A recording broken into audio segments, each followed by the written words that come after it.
Hello everyone, I am Lalita, your maths teacher, and today we are going to continue our chapter first for class 6, that is numbers from Pearson IIT Foundation Mathematics. Before moving to the next topic, let me remind you what we have discussed in the previous video lecture. In the previous video lecture, we have discussed about comparison of numbers, successor, predecessor, face value of a number, face value and place value. Today we are going to start our discussion with integers. So let's start. Now what are integers? हमारा जो आज का topic है वो हमारे पास क्या है? integers. Now in the lower classes we have studied natural numbers and whole numbers.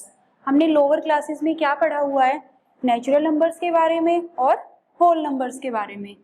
In this chapter we shall learn what integers are and also we shall learn the properties of integers and operations on integers. Means अब हम क्या पढ़ने वाले हैं sixth class में कि properties of integers के बारे में and operation on integers. Operation का मतलब क्या होता है? हमारे पास mathematical operations like addition, subtraction, multiplication and division. Now integers के बारे में बात करने से पहले हम क्या करते हैं? हम पहले टाइप्स ऑफ नंबर के बारे में बात करेंगे. Types of numbers. Types of numbers में सबसे पहले हमारे पास क्या आता है? Natural numbers. नेचुरल नंबर्स हमारे पास क्या होते हैं? नाउ अगर मैं आपसे पूछती हूँ कि काउंटिंग बताइए तो आप काउंटिंग कैसे बताते हैं? 1, 2, 3, 4 and up to so on. ये अप टू इन्फिनिटी तक मूविंग ऑन रहती है. हम क्या करते हैं? इन्हीं काउंटिंग नंबर्स को हम क्या कहते हैं? Natural numbers. अब अगर इन्हीं नेचुरल नंबर्स को एक कलेक्शन में ले लें तो वो आपके पास क्या फॉर्म करता है? Set of natural number. हम उसको कैसे रिप्रेजेंट करते हैं? With the help of capital letter n. So 1, 2, 3, 4 and up to so on, these are natural numbers. Now the next one is whole numbers. Whole numbers हमारे पास क्या होते हैं? अगर इन्हीं नेचुरल नंबर्स में मैं जीरो को भी इंक्लूड कर लेती हूँ तो वो मेरे पास जो सेट फॉर्म होगा नंबर्स का उसे हम क्या कहेंगे? Set of whole numbers. Means अभी अभी हमने नेचुरल नंबर के बारे में बात की 1, 2, 3, 4 and up to so on. अब अगर इन्हीं नेचुरल नंबर्स में मैं जीरो को भी इंक्लूड कर लूंगी तो मेरे पास जो सेट फॉर्म होगा वो आपके पास क्या बनेगा? Set of whole numbers. और हम उसको कैसे रिप्रेजेंट करते हैं? With the help of capital letter W. Now the other name for zero is cipher. Means zero का जो दूसरा नाम है वो क्या है? साइफर. नाउ अब हमने नेचुरल नंबर के बारे में पढ़ लिया और होल नंबर्स के बारे में. अब जो नेक्स्ट वन है आपके पास वो क्या है? इंटीजर्स. इंटीजर्स क्या होते हैं? all the numbers 0, 1, 2, 3, -1, -2, -3 up to so on और उस साइड भी up to so on. ये आपके पास क्या फॉर्म करेंगे? Set of integers. मीन्स अगर आप ध्यान से देखें तो होल नंबर के सेट में अगर हम नेगेटिव नंबर्स को भी इंक्लूड कर लेते हैं तो जो हमारे पास सेट फॉर्म होगा या फिर जो कलेक्शन ऑफ नंबर्स आएगी वो हमारे पास क्या बनेगी? Set of integers. कैसे? 0, 1, 2, 3 up to so on, -1, -2, -3. Means अगर इन्हीं नंबर को हम एक कलेक्शन में रखेंगे, कलेक्शन को हम हमेशा मिडल ब्रेसेस से शो करते हैं, तो हमारे पास जो सेट फॉर्म होगा वो क्या होगा? Set of integers. हम उसको कैसे रिप्रेजेंट करेंगे? with the help of capital letter Z. Now अब हमारे पास जो इंटीजर्स हैं वो टू टाइप्स के होते हैं. First one is positive integer and the next one is negative integers. अब जो पॉजिटिव इंटीजर और नेगेटिव इंटीजर है इनके नेम से ही क्लियर है. कैसे? पॉजिटिव इंटीजर मीन्स ऐसे नंबर जिनमें पॉजिटिव साइन आएगा 1 2 3 4 and up to so on. अगर मैथमेटिक्स में किसी नंबर के सामने कोई साइन नहीं है तो अंडरस्टूड है कि वो नंबर कैसा है, पॉजिटिव. नाउ नेगेटिव इंटीजर्स क्या होते हैं? इन्हीं के negative numbers means -1 -2 -3 and up to so on. अब आपके पास आपने देखा कि आपके पास जो पॉजिटिव इंटीजर का सेट है वो आपके पास क्या है, सेट ऑफ नेचुरल नंबर. और जो आपके पास नेगेटिव इंटीजर है वो वही नेचुरल नंबर्स के नेगेटिव नंबर्स हैं. हमने क्या नोटिस किया कि पॉजिटिव और नेगेटिव किसी में भी जीरो के बारे में कोई डिस्कशन नहीं हुआ, जबकि जीरो हमारे पास एक इंटीजर तो है लेकिन ना तो ये पॉजिटिव की कैटेगरी में आया और ना ही नेगेटिव की कैटेगरी में.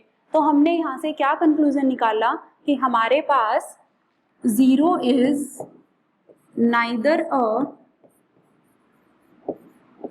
Positive integer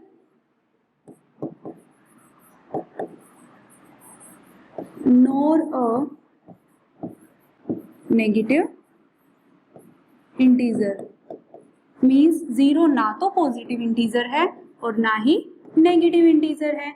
it is just an integer. ये हमारे पास बस एक इंटीजर है, ना हम इसे पॉजिटिव की कैटेगरी में रखेंगे और ना ही नेगेटिव की कैटेगरी में. नाउ अब हमारे पास क्या है, integers as directed numbers. Means we come across many situations where we use integers in opposite sign. Means हमारे पास ऐसी बहुत सारी सिचुएशन आती है जब हम इंटीजर का यूज कैसे करते हैं, as a opposite sign. Let us see some situations where we use integers in opposite sign. कुछ सिचुएशन देखते हैं. First situation is if the distance above sea level is represented by positive number. means वो आपसे क्या कह रहा है कि मान लीजिए आपके पास ये सी लेवल है, तो सी लेवल में आपने क्या मान लिया कि अगर आप सी लेवल से अबोव की बात करेंगे तो आप जो डिस्टेंस है वो कैसे दिखाएंगे, पॉजिटिव नंबर से. Then the distance below sea level is represented by negative integer. Means अगर सी लेवल ये है तो आप इसके जो ऊपर वाला जो भी डिस्टेंस बताएंगे, मीन्स मान लो यहाँ पे कोई भी एरोप्लेन वगैरह कुछ भी है तो आप यहाँ से यहाँ तक का डिस्टेंस क्या बताएंगे. फॉर एग्जाम्पल मैंने क्या ले लिया कि सी लेवल से इस एरोप्लेन का जो डिस्टेंस है वो आपके पास कितना है, 65 मीटर. तो इसको आप कैसे बताएंगे, +65 मीटर. अब अगर मैं कहती हूँ कि मेरे पास कोई भी थिंग्स सी लेवल में बिलो है, मीन्स इसके नीचे है, तो आप कैसे बताएंगे उसे, with the help of negative integer. Means अगर कोई भी थिंग्स आपके पास 33 मीटर बिलो सी लेवल है तो आप उसे कैसे बताएंगे कि मान लीजिए वो थिंग्स यहाँ पे है तो यहाँ से यहाँ तक का जो डिस्टेंस है आप उसे कैसे बताएंगे, -33 metre. So this is the way that how can we use integers in opposite sign. कुछ और देख लेते हैं सिचुएशंस. कैसे, if the temperature above freezing point is represented by positive number. Means वो क्या कह रहा है कि फ्रीजिंग पॉइंट मतलब जब हमारा जो वाटर है वो आइस में चेंज हो जाता है या फिर चेंज होना स्टार्ट करता है, तो ये आपका हो गया फ्रीजिंग पॉइंट. तो आपके पास क्या होगा कि आपके पास इस फ्रीजिंग पॉइंट से जो अबोव होगा टेम्परेचर उसे आप पॉजिटिव नंबर से बताएंगे और जो इसके बिलो होगा उसे आप नेगेटिव नंबर से बताएंगे. कैसे, 13 degree Celsius above freezing point. Means freezing point से अबोव 13 डिग्री सेल्सियस आप कैसे रिप्रेजेंट करेंगे, +13 डिग्री सेल्सियस. और अगर आपको बिलो फ्रीजिंग पॉइंट बात करनी है तो आप कैसे बात करेंगे. फॉर एग्जाम्पल आपको 15 डिग्री सेल्सियस बताना है तो आप कैसे बताएंगे, -15 डिग्री सेल्सियस. तो ये अंडरस्टूड होगा पॉजिटिव का मीन्स ये फ्रीजिंग पॉइंट से ऊपर की बात हो रही है और नेगेटिव का मीन्स फ्रीजिंग पॉइंट से नीचे की तरफ। एक तरीके से जो फ्रीजिंग पॉइंट वाला ये पॉइंट है ये किसकी तरह वर्क कर रहा है, जीरो की तरह। जीरो के जो अपर वाले नंबर होंगे वो पॉजिटिव होंगे और आपके पास जो जीरो के बिलो होंगे वो नेगेटिव होंगे। अगर आप इसी चीज को नंबर लाइन पे देखते हैं, दिस इज जीरो, तो जो जीरो के राइट साइड पे आएंगे वो आपके पास पॉजिटिव आएंगे और जो लेफ्ट साइड पे आएंगे वो नेगेटिव नंबर्स आएंगे। Now next one is if profit made on selling an article is represented bye a positive number. Means अगर आप कोई भी आर्टिकल या कोई भी ऑब्जेक्ट को सेल करते हैं, बेचते हैं, तो आपके पास अगर आप कोई भी थिंग्स को सेल करते हैं, बेचते हैं, तो या तो आपको प्रॉफिट होगा या फिर आपको लॉस होगा। मीन्स या तो आपको फायदा होगा या फिर आपको क्या होगा, आपको लॉस होगा। लॉस मीन्स आपको क्या होगा, नुकसान होगा। तो सेलिंग प्राइस पे अगर प्रॉफिट होता है तो आप उसे पॉजिटिव नंबर से बताएंगे और अगर आपको लॉस हो रहा है तो आप उसे नेगेटिव नंबर से बताएंगे। मीन्स अगर मैंने किसी आर्टिकल को सेल कर दिया, बेच दिया, तो वो मेरे पास, मैंने मान लो उस पर मुझे प्रॉफिट मिला कितने का, ₹45 का, तो हम उसको कैसे लिख के दिखाएंगे, 45 रुपीज विद पॉजिटिव साइन। अब पॉजिटिव साइन का मतलब क्या है कि मुझे क्या हुआ है, प्रॉफिट। नाउ नेक्स्ट इज अगर मुझे लॉस हुआ है, किसी भी चीज को बेचने पे लॉस हुआ है मुझे, तो मैं उसको कैसे डिनोट करूंगी, कितने रुपए का हुआ है, 36, तो इसको हम कैसे बताएंगे, विद नेगेटिव साइन। अब इसका मतलब अंडरस्टूड है, नेगेटिव का मतलब कि मुझे क्या हुआ है, लॉस हुआ है। So this is the way that how can we use integer with opposite sign. So this is enough for today. In the next video lecture, we will discuss more about integers. Till then, keep practice with more and more examples. Thank you.